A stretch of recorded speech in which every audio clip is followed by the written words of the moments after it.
Hello friends, welcome back to this channel. दोस्तों, इस video में हम लोग बात करेंगे बजाज हिंदुस्तान शुगर के लिए। लेकिन दोस्तों, आगे बढ़े उससे पहले आपसे रिक्वेस्ट करना चाहूँगा कि अगर आप चैनल को फर्स्ट टाइम देख रहे हैं, सब्सक्राइब करके बेल आइकन को हिट कर लीजिए। और डीमेट अकाउंट या ट्रेडिंग अकाउंट ओपन कराने के लिए डिस्क्रिप्शन बॉक्स में एक लिंक दिया गया है आपके लिए। अपस्टॉक में अकाउंट ओपन कराना बहुत सिंपल है। दोस्तों, बजाज हिंदुस्तान शुगर में अगर आप लास्ट के 5 दिनों की ट्रेडिंग एक्टिविटी को देख के ऑब्जर्व करेंगे तो कंपनी के अंदर गजब की गैप अप ओपनिंग हुई है और गजब की तेज़ी हमें देखने को मिली। इसके पीछे कारण यही है कि भारत सरकार जो है फ्लेक्सी फ्यूल्स को काफ़ी ज़्यादा ज़ोरों शोरों से प्रमोट कर रही है। उसी के ऊपर हम लोग डिस्कस करेंगे यहाँ पे इस वीडियो में। लेकिन उससे पहले आपको बताना चाहूँगा बजाज हिंदुस्तान के अंदर स्टेक होल्डिंग की क्या सिचुएशन है। जैसा कि आपको पता है, प्रमोटर्स के पास होल्डिंग बहुत कम है। लेकिन सबसे यहाँ पे चिंता की बात तो आपको ये लगेगी कि इस कंपनी के अंदर प्रमोटर्स की होल्डिंग 15.43%, इतना कम होने के बावजूद भी 100% इन्होंने अपनी होल्डिंग का गिरवी रखा है। यानी इन्होंने कोई ज़रूर फाइनेंशियल कमिटमेंट कर रखे हैं अपनी पूरी हिस्सेदारी के अगेंस्ट। डेफिनेटली कोई ना कोई फंड लिया होगा इन्होंने। मार्केट कैप इस कंपनी की 2203 करोड़ रुपए है और इसमें 52 वीक इसका हाई है 24.65 का और लो है 4.35 का। लास्ट ट्रेडिंग सेशन में 17.65 की open price gap up opening हुई थी, अपर सर्किट के ऊपर ओपन हुआ था और वहाँ से लो बनाता है 17.00 का और 17.25 के ऊपर बंद हुआ।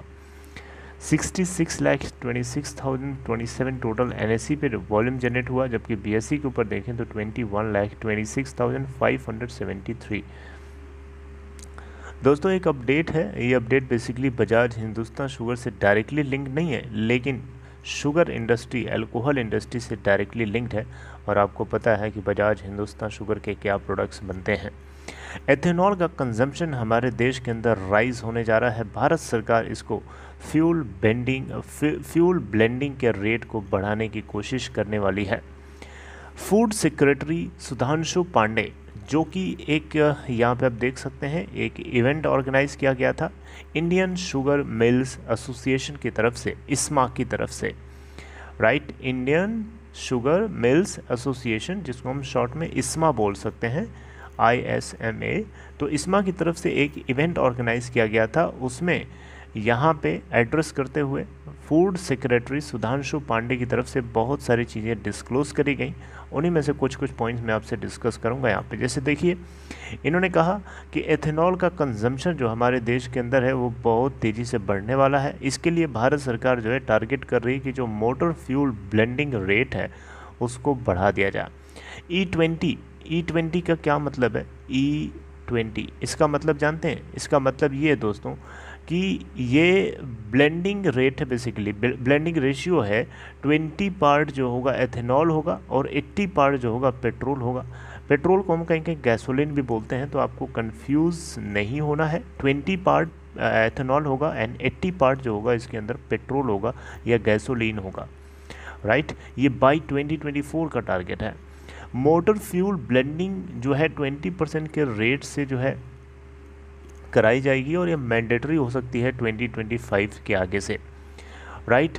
तो दोस्तों, यहाँ पे E10 का क्या मतलब है? E10 इसका मतलब जानते हैं? इसका मतलब कि 10 पार्ट जो है एथेनॉल होगा तो 90 पार्ट जो होगा इसका गैसोलीन होगा, यानी पेट्रोल होगा, राइट।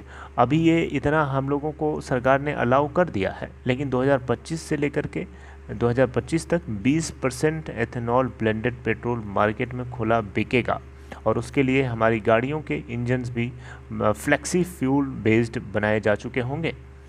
और यहाँ पे इनकी तरफ से सुधांशु पांडे जी की तरफ से बताया गया कि हमारे पास, यानी भारत सरकार के पास 17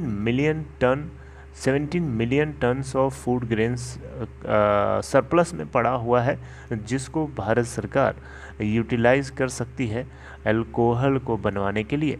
और उस अल्कोहल को हम फर्दर ब्लेंडिंग के लिए यूज़ कर सकते हैं, राइट। हमारे पास बहुत सारा फूड ग्रेन का स्टॉक सरप्लस में पड़ा होता है। यहाँ पे बताया गया है कि लगभग 90 million ton of food stock जो है पब्लिक स्टॉक होल्डिंग में पड़ा हुआ है। और बहुत सारे कंट्रीज़ ने सोचा कि ये जो स्टॉक है ये मार्केट के लिए एक बर्डन है, लेकिन ऐसा नहीं है। कोविड-19 पैंडमिक के दौरान भारत ने 60 मिलियन टन फूड ग्रेन को डिस्ट्रीब्यूट किया free of cost 800 million people को, ताकि उन लोगों का पेट भर सके। और कोविड-19 से फाइट करने में कहीं ना कहीं यहाँ पे इसका थोड़ा बहुत योगदान जरूर रहा है, राइट।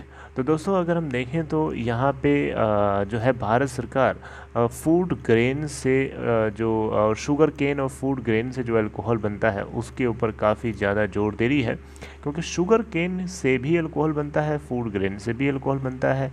और ये जो कंपनी है बजाज हिंदुस्तान, ये इन्हीं दोनों प्रोडक्ट्स को काफ़ी लार्ज स्केल पे प्रोडक्शन करती है। ओके तो दोस्तों यहाँ पे ये खबर अपने आप में बहुत बड़ी है और इस बात को विटनेस कर रही है कि भारत सरकार इतनी ज़्यादा जल्दीबाजी कर रही है कि उसको पता है सिचुएशन क्या है। अब देखिए फूड ग्रेन्स की मदद से अगर हम फ्यूल को बनाएंगे तो एक आप क्रॉस क्वेश्चन कर सकते हैं कि खाने पीने के लिए कमी न पड़ जाए। ये बात बिल्कुल सही है, लेकिन चलिए इसके ऊपर हम किसी दूसरी टाइम किसी दूसरे तरीके से बात करेंगे। लेकिन यहाँ पे जो मैं आपको बताना चाहूँगा वो यही है जो सुधांशु जी ने इस इवेंट के अंदर डिस्क्लोजर किया था। अब दोस्तों यहाँ आप देखें तो इस साल यहाँ बताया जा रहा है कि इंडस्ट्री जो है आगे आ गई है काफ़ी। 2 मिलियन टन जो है लास्ट ईयर इन्होंने 2 मिलियन टन शुगर को एल्कोहल प्रोडक्शन एथेनॉल प्रोडक्शन के लिए डाइवर्ट किया था। और ये होप कर रहे हैं कि 3.5 मिलियन टन और नेक्स्ट ईयर जो है 6 मिलियन टन तक ये शुगर को डाइवर्ट करेंगे एथेनॉल के प्रोडक्शन के लिए, राइट। और यहाँ पे ऐसा भी बताया जा रहा है कि इनका कंजम्पशन जो है 20 अब हाँ हम लोगों का जो कंजम्पशन है आर ओन कंजम्पशन, हम इंडियंस का जो कंजम्पशन है पूरे साल में अगर देखें तो 26 मिलियन टन है। और हम प्रोड्यूस करते हैं 40 से 45 मिलियन टन, नहीं 40 से 45 लाख टन, राइट। नहीं दोस्तों 40 से 45 लाख टन का हमारे पास सरप्लस शुगर हर साल होता है और हम 26 मिलियन टन को कंज्यूम कर पाते हैं और हमारे पास बहुत सारा सफिशिएंट स्टॉक पड़ा रह जाता है हम जिसको हम एथेनॉल प्रोडक्शन के लिए डाइवर्ट कर सकते हैं, राइट। तो दोस्तों यहाँ पे जो है अगले 10 सालों में अगर हम देखें तो यहाँ पे अविनाश वर्मा जो कि डायरेक्टर जनरल है इस्मा के, वही जो इस्मा अभी पीछे बताया, इन्होंने बताया कि जो सरप्लस शुगर है प्रोड्यूसर है लास्ट 10 ईयर्स में ये काफ़ी ज़्यादा हुई है। और कंट्री एक्सपेक्ट कर रही है, हमारा देश एक्सपेक्ट कर रहा है कि आने वाले टाइम में 31 मिलियन टन हम शुगर को प्रोड्यूस कर पाएंगे 2022 तक, कैलेंडर ईयर 2022 तक, 2022 तक, राइट। तो दोस्तों ये खबर थी जो आपको पता होना चाहिए। I hope you like this information. मैंने आपको कंसोलिडेटेड तरीके से बताने की कोशिश करी। अगर आपको कंटेंट अच्छा लगा हो लाइक करके एनकरेज करिएगा और अपना ख्याल रखिए। Take care.